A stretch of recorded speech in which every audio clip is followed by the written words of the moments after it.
मनुष्य भगवान को पाइबा पाई अनेक तीर्थस्थान अनेक मंदिर बुलुछि किंतु से सारा पृथ्वी बुलिले मध्य कौन भगवान को पाई पारुछि। एई विषय आधारित एक कहानी जहाँकि भगवान उपरे कहूछि आरंभरू शेष पर्यंत शुणन्तु। भगवान विष्णुंकर विचार आसिला जे मनुष्य को गढ़िबा आ ये संसार व्यवस्था ताकू अर्पण करिबारे बहुत वर्ष बीतीगलानी। एबे से कौन केमिति करुछि जाई टिके देखने आसिबा।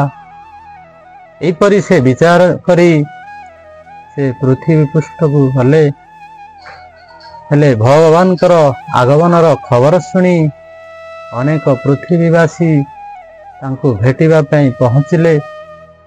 भगवान आसुछंती एली समस्तंक मनरे आनंद उत्साह खेली जाइथिला। किंतु भगवान आसिले किंतु भगवान खाली गीतार व्याख्या आरंभ कले, कर्तव्य और धर्मर ज्ञान देवा आरंभ कले। किंतु केही भी से चर्चा को पसंद कले नहीं। समस्तंक मनरे गोटे थिला निजर मनस्कामना पूर्ण करिबा पई समस्ते चाहुथिले। किंतु भगवान सेमानकु गीतार एभली बारंबार तत्व कथा बुझाइले आ शेषरे कहिले कामना गुड़िक पूर्ण करिबा संभव नुहे।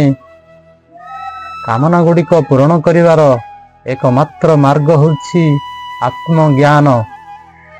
किंतु तांको कथा केही किछि सुनिले नाही। केवल निजर कामना गुड़िकर पूर्ण पाई समस्ते अनुरोध कले। शेषरे भगवान विरक्त होई बद्रीनाथ चलीगले।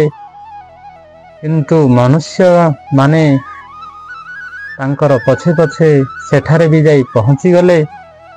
तापरे भगवान बद्रीनाथरु द्वारकार जाई बसीगले। कारण कामना पूर्ण करने को चाहूले। लोकों भिड़ भितर सेठारे मध्य पहुँची गले।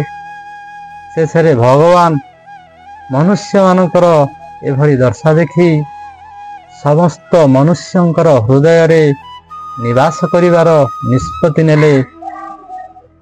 शेषरे एई मूढ़ व्यक्ति माने बाहरे एते आमे तीर्थस्थान मंदिर एते बुलुछंती किंतु भगवान आमर भितर ही बसी रहिछंती।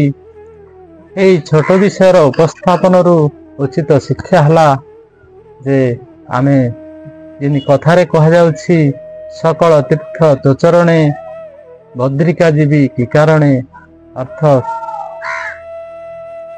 सब जिनिसर मूलमंत्र होछि प्रत्येक मनुष्यर हृदय रे भगवान निवास करछंती। प्रत्येक मनुष्य को भगवान अंश रूपे मानी समस्तंकु स्नेह श्रद्धा आदर देई सम्मान करंतु और पालन करंतु। जय जगन्नाथ।